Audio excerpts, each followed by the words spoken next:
है SSC board exam English paper जो 80 marks का होता है, इसमें सेक्शन 2 आपको टेक्सचुअल पैसेजेस आते हैं जो 20 मार्क्स के लिए होते हैं।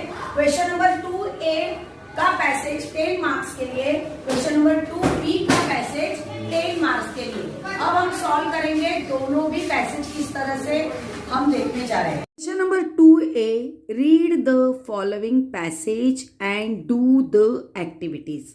आपको जो पैसेज दिया होता है उसको पढ़ना है और जो एक्टिविटीज सॉल्व करने को कहा है उसको करना है। अब इस क्वेश्चन पेपर में A1 में write whether the following statements are true और फॉल्स, मतलब यह जो स्टेटमेंट्स किया है यह सच है या झूठ है, यह आपको बताना है। इसके लिए आपको देखिए ट्रू यानी सच और फॉल्स यानी झूठ। अब आपको देखिए क्या करना है, इसमें जो स्टेटमेंट दिया है, ये जो सेंटेंस दिया है वह ऐसे ही अगर पैसेज में आ जाए सेम, देखिए यहाँ पर आफ्टर अ हार्टी लंच, देखो यहाँ पे जैसे कि वैसे आया है, देखो यहाँ पर है ना स्टोरी बुक तक ऐसे के ऐसे आया है, तो बिंदास इसका आंसर आप लिखोगे ट्रू। सेकेंड वाला सेंटेंस देखिए, यहाँ पर देखिए मिस्टीरियस स्टोरी और इस पैसेज में आया है एडवेंचर स्टोरी, मतलब यह स्टेटमेंट पैसेज में आए हुए स्टेटमेंट से मैच नहीं करता है, इसका मतलब है यह फॉल्स है। इसी तरह से आपको जवाब लिखने हैं ट्रू फॉल्स ट्रू फॉल्स। अब देखिए बच्चों, ऐसे भी कुछ बच्चे होते हैं जिनको कभी कभी ना पढ़कर भी कुछ समझ में नहीं आता है। ऐसे बच्चों ने पता है क्या करना है, पहले तो एक बात याद रखो कि ये ट्रू और फॉल्स लिखना बहुत आसान होता है। यहाँ पर जो सेंटेंस दिया है वो यहाँ से मैच हो गया, ट्रू लिखो, अगर मैच नहीं हुआ तो फॉल्स लिख दो। यह ट्रिक आप याद रखो। अगर वह भी आपको नहीं जमाना तो आपको क्या करना है, देखो A1 ट्रू और फॉल्स, 1 2 3 4 हाफ हाफ मार्क्स के लिए होते हैं। आप एक हैक्स यूज कर सकते हो, सभी का answer true true true true लिखो, या अगर फॉल्स फॉल्स फॉल्स फॉल्स चारों का भी ऐसे आंसर लिख दो। तो बच्चों याद रखो, देखिए कोई तो 2 ट्रू हो गए ही या कोई तो 2 फॉल्स होने ही वाले हैं, तो आपको इस क्वेश्चन में 2 में से 1 मार्क तो 100% मिलने वाला है अगर सेम आप आंसर लिखोगे तो। इस तरह से आपको ट्रू एंड फॉल्स करना है यह हैक्स यूज करके। अब देखिए दूसरा, देखिए यहाँ पर अगर कोई आपको क्वेश्चन पूछा, जैसे यहाँ पर क्वेश्चन पूछा what did my parents do after lunch, जो होशियार बच्चे वो तो लिख लेंगे, पर अगर ऐसे बच्चे हैं जिनको नहीं जम रहा है, आपने क्या ध्यान में रखना है, इनमें से आया हुआ कोई भी एक शब्द इस पैसेज में कहाँ है ढूंढिए। देखिए यहाँ पर जैसे पेरेंट्स है, आफ्टर लंच है, तो ये कहाँ पे आया बच्चों, इस लाइन में आए, देखो आफ्टर लंच आया है, पेरेंट्स आया है। तो बस आपको पढ़ने आता है, उसका अर्थ समझता है नहीं समझता है, ऐसे बच्चों के लिए आपको क्या करना है, इस क्वेश्चन का आंसर यहाँ से स्टार्ट करके जहाँ तक फुल स्टॉप है वहाँ तक आप उसका आंसर लिख दो।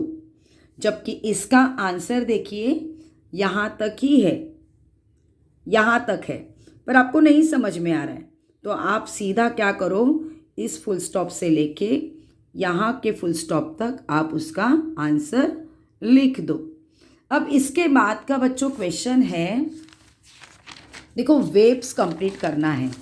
क्या करना है, वेब्स कंप्लीट करना है। जब भी क्वेश्चन में वेब्स आते हैं ना बच्चों, तो एक हैक्स याद रखना, एक ट्रिक याद रखना, इस स्क्वायर में जो भी देते हैं, ऐसे बच्चे जिनको पढ़ने को बराबर नहीं आ रहा है, आंसर ही नहीं आ रहा है, तो ये ब्लैंक रखने से अच्छा है आप एक काम कीजिए, इस पैसेज में ना कॉमा कॉमा कॉमा ऐसे 4-5 कॉमा जहाँ पर एक साथ आए हैं उस सेंटेंस को पकड़िए। और क्या करिए, उसका आंसर इन चारों खानों में लिख दीजिए। देखिए कैसे, यहाँ पर देखिए क्या लिखा है, मुझे पता नहीं, मैंने पढ़ा नहीं, मुझे समझ में नहीं आ रहा है। मैंने क्या किया, इस पैसेज में देखा कहाँ पे कॉमा कॉमा ज़्यादा लिखा है, कंटिन्यू कॉमा कहाँ पे आए हैं इसमें। हाँ देखिए इसमें मुझे दिखाई दे रहे, यहाँ पर एक कॉमा है, इसके बाद में देखिए यहाँ पर तुरंत एक कॉमा आया है, फिर इसके बाद में भी यहाँ पर भी कॉमा आया है। मतलब ये शब्द बड़ा वाला लग रहा है आपको, तो मैंने क्या किया, एक टेक्निक यूज़ की। मैंने यहाँ पर कॉमा है ना, तो यहाँ वाले शब्द मैंने एक खाने में लिख दिए।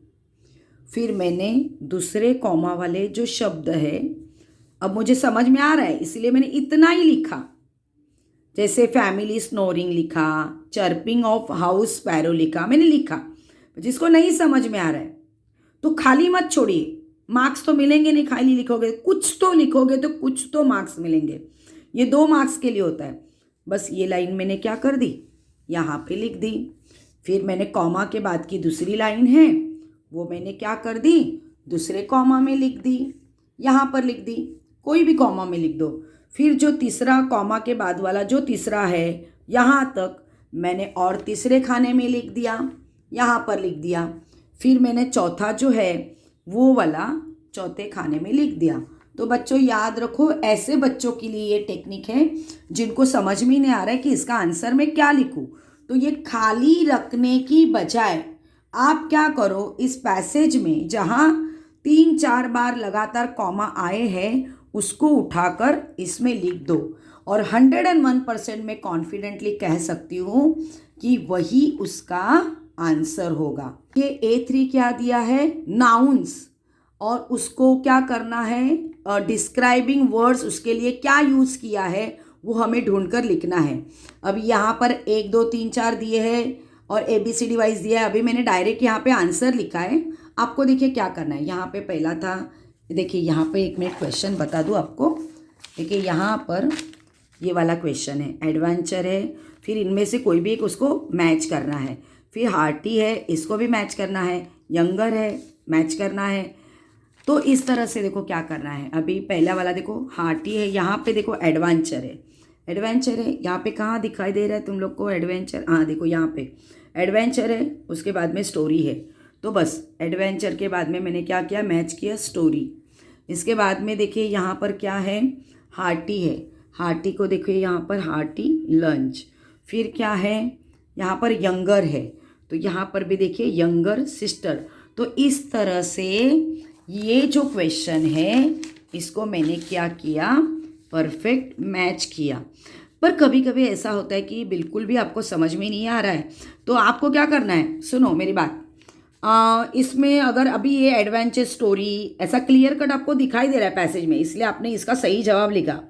कभी कभी क्या होता है कि कुछ भी समझ में नहीं आता है, मतलब अगर अपोजिट वर्ड्स दिए आपको, सिमिलर वर्ड्स दिए मैच करने के लिए, तो आप कंफ्यूज हो जाते हो, क्योंकि सिमिलर वर्ड्स वहाँ होता है पैसेज में, पर आपको उसका मतलब नहीं समझता है तो आप मैच नहीं कर सकते हो, या अपोजिट वर्ड्स भी आप मैच नहीं कर सकते। तब आप एक टेक्निक यूज़ करना बच्चों, ये खाली मत रखना। उसके बगैर आप क्या करो, उसके बदले में ये नंबर से लिख दो 1 से 4 तक, और इसको ना ऐसे उल्टे लिखो, उल्टा लिखो। जैसे सिस्टर को पहले लिखो, फिर लंच को दूसरा लिखो, फिर स्टोरी को 3 नंबर पे लिखो, फिर पिक को 4 नंबर पे लिखो। इसमें ना बच्चों कोई तो एक आधे मार्क्स का आपका मैच जरूर होगा और आपको आधा मार्क्स मिलेगा। मैं ऐसे बच्चों के लिए ये ट्रिक बता रही हूँ जो कुछ भी लिखकर नहीं आने वाले, ब्लैंक रखकर आने वाले हैं, उन्होंने यह टेक्निक को यूज करना है। बच्चों आपको सिमिलर वर्ड्स यानी सिनोनिम्स, समानार्थी शब्द, अपोजिट वर्ड्स यानी एंटोनिम्स, विरुद्धार्थी शब्द, ऐसे सवाल पूछे जाएंगे। पैसेज में आए हुए सिमिलर वर्ड्स ढूंढ के आपको मैच करने हैं, या अपोजिट वर्ड्स आपको ढूंढ के मैच करने हैं। बाद में देखिए ये क्वेश्चन देखने के पहले हम ना पैसेज, सेकेंड वाला पैसेज देखेंगे। इसमें देखिए क्या होता है, इसमें देखिए अलग और एक क्वेश्चन आया है कि कंप्लीट द फॉलोइंग सेंटेंसेस। ये भी बहुत आसान होता है बच्चों। देखिए आपको सिर्फ क्या करना है, यहाँ पे आपने पढ़ा कि मीना स्टेड अलोन एज, ये एज तक आपने पढ़ा, ये पूरा सेंटेंस। अब इसमें ना सेम मैच होने वाला सेंटेंस को आपको ढूंढना है। जैसे अभी यहाँ पर देखिए दैट वॉज मीना, अब शी का मतलब क्या है, मीना ही है ना। अगर इतना भी आपको नहीं समझ रहा है तो बस आप सीधा मैच करते जाइए। ये स्टेड है, ये स्टेड है, ये अलोन है, ये अलोन है, ये एज अब कहाँ पे आया है, देखिए देखिए देखिए यहाँ पर एज आया है। तो क्या करो, इस एज के बाद का फुल स्टॉप तक का सेंटेंस इसके आगे जवाब के तौर पर आपको लिखना है। तो इस तरह से ये सेंटेंस इस तरह से आपको क्या करने बच्चों, कंप्लीट करने हैं। मैंने कैसे यहाँ पे कंप्लीट किए हैं और फिर उसके नीचे अंडरलाइन करना आपको नहीं भूलना है। इसके बाद में क्वेश्चन आया है, इसमें अपना ओपिनियन यानी बड़ा आंसर लिखना है। देखिए यहाँ पर डिस्क्राइब मीनास कैरेक्टर, मीना का कैरेक्टर आपको डिस्क्राइब करना है। मैंने यहाँ पे उसका जवाब लिखा है, वो तो आपको अपने दिमाग से लिखना पड़ेगा। इसके बाद का क्वेश्चन है यहाँ पर देखिए फाइंड सिमिलर वर्ड्स। अब सिमिलर वर्ड्स यानी मैंने आपको क्या बताया था, अभी यहाँ पर इजीली आया है कि सिमिलर वर्ड्स, पर कभी कभी आपको बोर्ड की एग्जाम में क्या आता है, सिनोनिम्स ऐसे पूछा जाता है, तो इसका मतलब है सिमिलर वर्ड्स। अब इसको भी क्या करना है, इसका जो समान अर्थ है सिमिलर वर्ड्स है वो आपको पैसेज में ही मिलेगा, उसको आपको ढूंढ के ही लिखना पड़ेगा। आता है डू एज डायरेक्टेड। देखिए पैसेज नंबर 2 का भी देखिए डू एज डायरेक्टेड आया है। इसमें पहला क्वेश्चन टैग लगाने को दिया है, फिर यहाँ पर आपको मीना से इस सेंटेंस को स्टार्ट करना है। फिर यहाँ पर देखिए do as directed passage number 1 का भी आया है। यहाँ पर सिंपल प्रेजेंट टेंस को बनाना है, इसमें इन्फिनिटिव्स ढूंढना है। अब देखो अलग अलग प्रकार के आपको क्वेश्चन आने वाले हैं।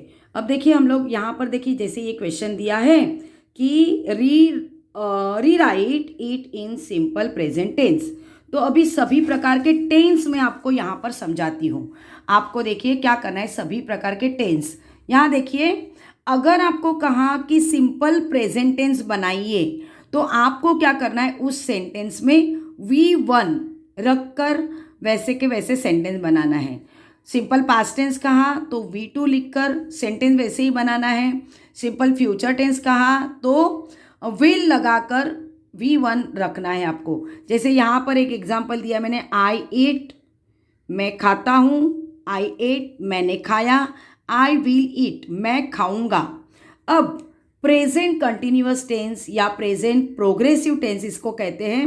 इसमें M is are plus V4 आना बहुत ज़रूरी होता है। देखो यहाँ पर V1 यानी वर्ब की फर्स्ट फॉर्म, V2 यानी वर्ब की सेकेंड फॉर्म, V3 यानी वर्ब की थर्ड फॉर्म, V4 यानी V की फोर्थ फॉर्म, वर्ब की फोर्थ फॉर्म, उसमें ING लगा होता है। और V5 यानी थर्ड पर्सन जो लगाते हैं हम सिंपल प्रेजेंट टेंस में, थर्ड पर्सन के लिए यस और यस प्रत्यय लगाते हैं वर्ब को, वो वाली यहाँ पर आती है।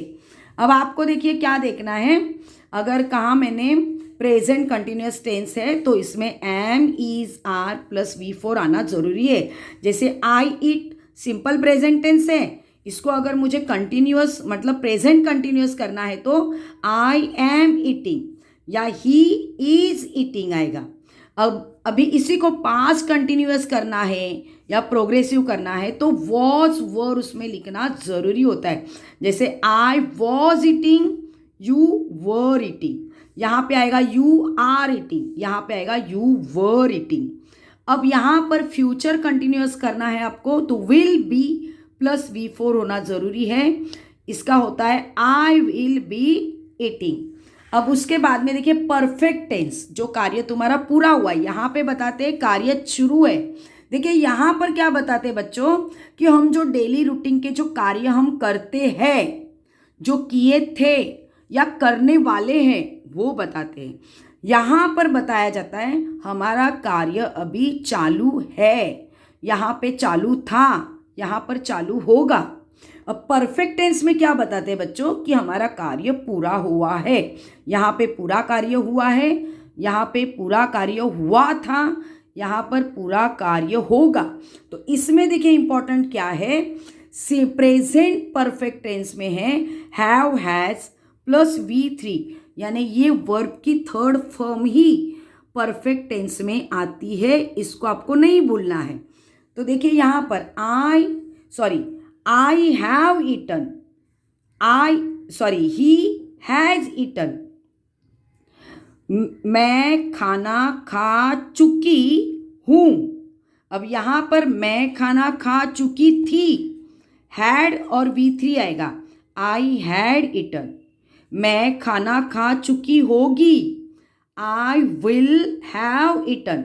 अब देखिए यहाँ पर ही हैज़ है, तो आप कभी भी यहाँ पर अगर ही होता, ही वाला होता, ही विल हैज़ नहीं करोगे, ही विल हैव ही आएगा, क्योंकि विल के बाद में हैव ही लगता है, तो ही विल हैव ईटन आएगा।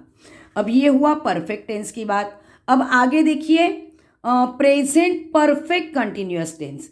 इसमें क्या बताते हैं, कोई भी काम कितने समय से चालू है यह बताया जाता है। अब इसमें देखिए इसका और इसका मिश्रण है, इसका और इसका मिश्रण है, मतलब परफेक्ट भी है और कंटिन्यूअस भी है।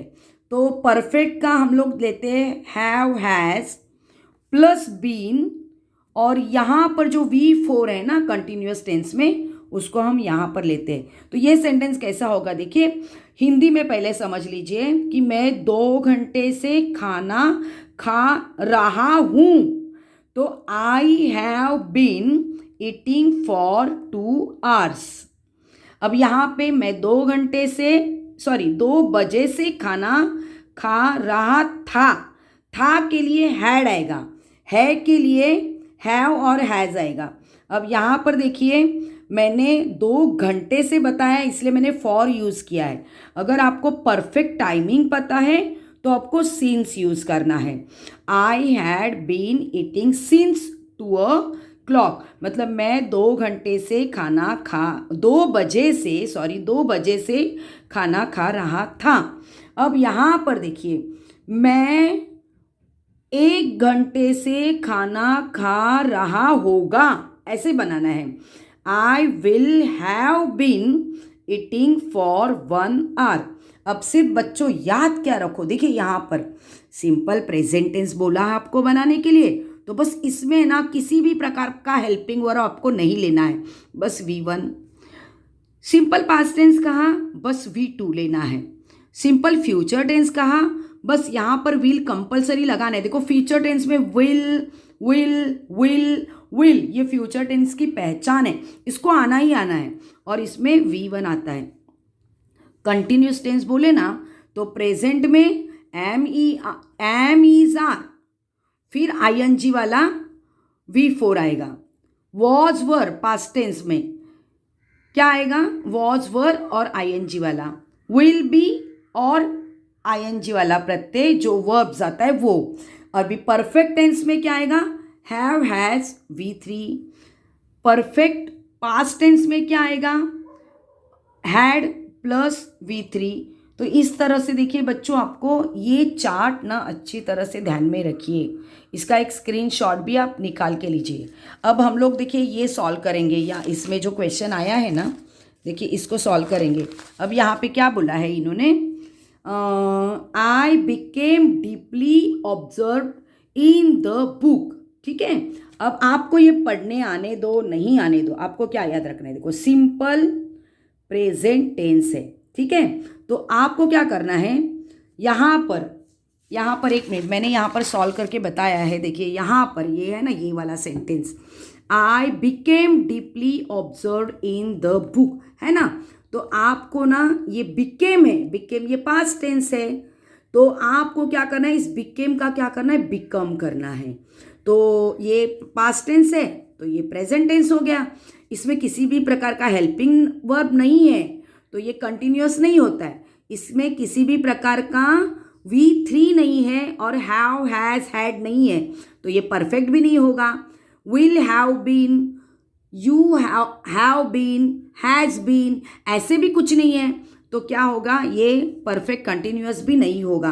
तो ये सिंपल है देखो। तो हमने क्या किया, देखिए यहाँ पर बीकेम है, बिकम कर दिया। अब यहाँ पर देखो दो वर्ब्स आए, ये बिकेम आया है और ये एब्जॉर्ब ऐसे आया है। तो पहले वाला ही बदलना है आपको, दूसरे वाले को बदलना नहीं है। नहीं तो आप इसका भी ईडी निकाल दोगे, ये पास्ट टेंस है तो आप इसका भी ईडी निकाल दोगे तो ये गलत हो जाएगा। तो आपको पहले वाला ही चेंज करना है, ठीक है। अब इसके बाद में देखिए यहाँ पर सिंपल फ्यूचर टेंस कहा उन्होंने, तो क्या करना है, बस सेटल्ड है ना, तो ये पास्ट टेंस है, इसको ईडी निकाल दो, इसके आगे विल लगा दो, हो गया ये सेंटेंस सिंपल फ्यूचर टेंस वाला। अब यहाँ पे परफेक्ट प्रेजेंट टेंस कहा है आपको, तो परफेक्ट मतलब हैव, हैज, हैड, ये वाला आता ही है। अब प्रेजेंट टेंस कहा है तो हैव और हैज ही आएगा। अब यहाँ पर क्या है, आई है, तो आई को क्या लगेगा, हैव ही लगेगा। तो आई हैव, अब रस्ट का रस्ट ही रखा यहाँ पे, ये भी पास्ट टेंस है पर ये यहाँ पर V2 है और ये वाला V3 है, रश, रस्ट, रस्ट। तो ठीक है, इसका परफेक्ट प्रेजेंट टेंस आपने ऐसे बनाया। अब देखिए यहाँ पर क्या पता है आपको कि पहचानना है ये कौन से टेंस है, ये जितने भी टेंस है इसमें से ये वाला कौन सा टेंस है। तो यहाँ पर देखो हैड है तो जाहिर है हैड है मतलब क्या है, कौन सा टेंस है आपको, ये हैड मतलब पास्ट टेंस ही आएगा। अब यहाँ पे कम है, देखो कम है तो आप बोलोगे ये तो प्रेजेंट टेंस हुआ, पर नहीं बच्चों, यहाँ पर क्या आया है, हैड आया है ना। तो हैड किसके साथ आया है, इस कम के साथ आया है, तो ये V3 है, यानी ये परफेक्ट टेंस होगा। तो परफेक्ट ये पास्ट टेंस है, हैड मतलब पास्ट और V3 है तो ये क्या हो जाता है, पास्ट परफेक्ट टेंस बनेगा। अब इसके बाद में देखिए यहाँ पर ऐसा भी एक क्वेश्चन आपको आ सकता है, pick out the present participle रूप।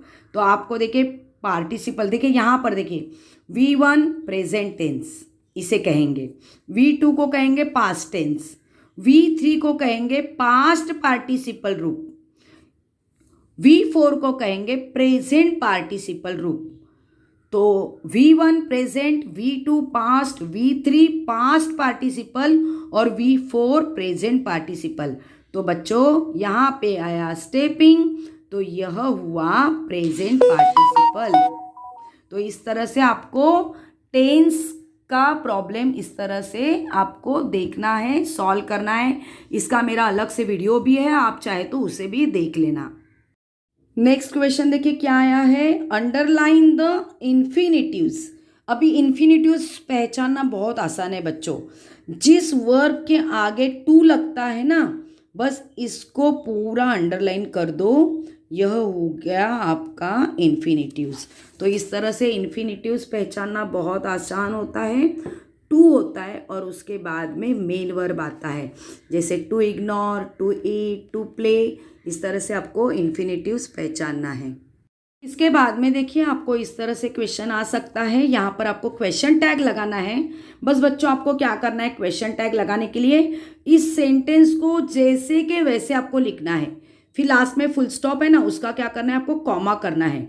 अब इसमें ना हेल्पिंग वर्ब कहाँ पे उसको ढूंढना है, देखिए यहाँ पे वॉज हेल्पिंग वर्ब है, बस इस कॉमा के बाद में आपको वॉज को लिखना है।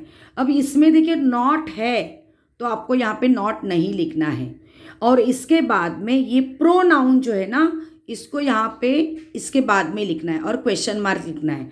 देखिए यहाँ पर वॉज शी, यह इसका आंसर आएगा। तो देखिए इसको देखिए थोड़ा समझ के लीजिए। देखो क्वेश्चन के मैंने यहाँ पे 3 प्रकार बताए हैं। वर्बल क्वेश्चन जिसकी शुरुआत हमेशा हेल्पिंग वर्ब से होती है, WH क्वेश्चन जिसकी शुरुआत हमेशा WH शब्दों से होती है, बाद में हेल्पिंग वर्ब होता है।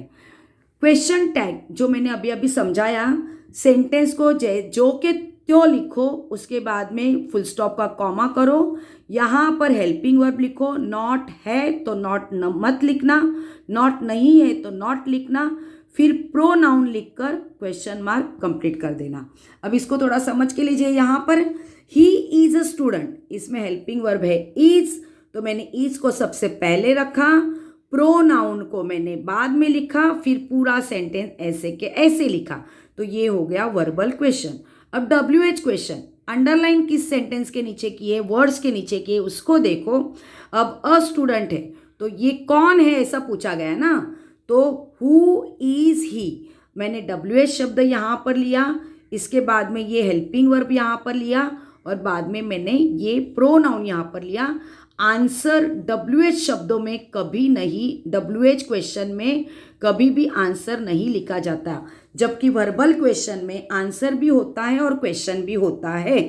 तो इसीलिए यहाँ पर आंसर इधर नहीं लिखोगे, इधर क्वेश्चन मार्क कंप्लीट करोगे आप। तो इसके बाद में देखिए क्वेश्चन टैग, मैंने कहा ऐसे के ऐसे इस सेंटेंस को लिखो, यहाँ तक इसको क्या करो, कॉमा करो, फिर इज को यहाँ पर लो। अब इसमें नॉट नहीं है तो नॉट लिखो और ये प्रोनाउन को लास्ट में लिखो और क्वेश्चन मार्क कंप्लीट करना। अब इसी को आपको नेगेटिव करना है बच्चों, तो क्या करोगे आप, देखो ही इज हेल्पिंग वर्ब के बाद में नॉट लिखना है और a student, he is not a student. अब इसी को अगर किसी ने कहा कि इसका क्वेश्चन टैग करो, तो देखिए ऐसे के ऐसे शब्दों को लिखना है, वाक्यों को लिखना है। He is not a student, comma कर दिया, हेल्पिंग वर्ब इज लिया। अब यहाँ पर नॉट नहीं था इसलिए हमने यहाँ पर नॉट लिया। अब इसमें नॉट है तो आपको यहाँ पर नॉट नहीं लेना है और आपको यहाँ पर प्रोनाउन देके लास्ट में क्वेश्चन मार्क देना है। अब दूसरा देखिए, अभी जिस सेंटेंस में हेल्पिंग वर्ब है ना, उसको हम आसानी से verbal question, WH question, question tag, negative कर सकते हैं। पर ऐसे कोई सेंटेंस आते हैं जिसमें हेल्पिंग वर्ब नहीं होता है, तब आपको क्या करना है, देखिए जैसे यहाँ पर देखिए आई गो टू द मार्केट है ना, तो अब यहाँ पर हेल्पिंग वर्ब नहीं है, तो आपको तो वर्बल क्वेश्चन, WH क्वेश्चन ये सभी करने के लिए वर्बल ये हेल्पिंग वर्ब की ज़रूरत है। तो आपको क्या करना है, आपको सबसे पहले इसके लिए कौन सा हेल्पिंग वर्ब लगेगा ये ढूंढना पड़ेगा। तो आपको मैं एक ये बॉक्स देती हूँ, देखिए यहाँ पर अगर सेंटेंस प्रेजेंट टेंस वाला हो तो डू और डज यूज करो, अगर सेंटेंस पास्ट टेंस वाला हो तो डिड यूज करो। पर प्रेजेंट टेंस में बच्चों दो आते हैं, डू या डज। तो डू किसके लिए यूज करेंगे हम, फर्स्ट पर्सन आई के लिए, सेकेंड पर्सन यू के लिए, या प्लूरल वी और दे के लिए हम डू यूज करेंगे। अब third person he, she, it या किसी का नाम के लिए हम डज यूज करेंगे। देखिए यहाँ पर ये जो सेंटेंस है, I go to the market, I go to the market, तो ये गो है, प्रेजेंट टेंस है, तो प्रेजेंट टेंस के लिए हम क्या यूज करते हैं, डू और डज। ठीक है, अब डू करेंगे यूज, क्या डज करेंगे यूज, इसके लिए अपने को क्या करना पड़ेगा, प्रोनाउन देखना पड़ेगा। प्रोनाउन आई है, आई के लिए हम डू यूज करते, तो बस मिल गया हमें हेल्पिंग वर्ब इसके लिए। तो अभी इसको लिखना है, वर्बल क्वेश्चन बनाना है, तो इसकी शुरुआत डू से करेंगे। Do I go to the market, question mark. अब इसके बाद में अंडरलाइन किया है टू द मार्केट, मतलब कहाँ जा रहे हो ऐसा सवाल पूछा, तो कहाँ के लिए हम वेयर यूज करते हैं, तो WH क्वेश्चन में वेयर लेंगे। फिर यहाँ पर हेल्पिंग वर्ब डू हमें मिला था, उसी को हमने यहाँ पे लिखा, वेयर डू यू गो। अब आई का करेंगे यू और ये हो गया गो।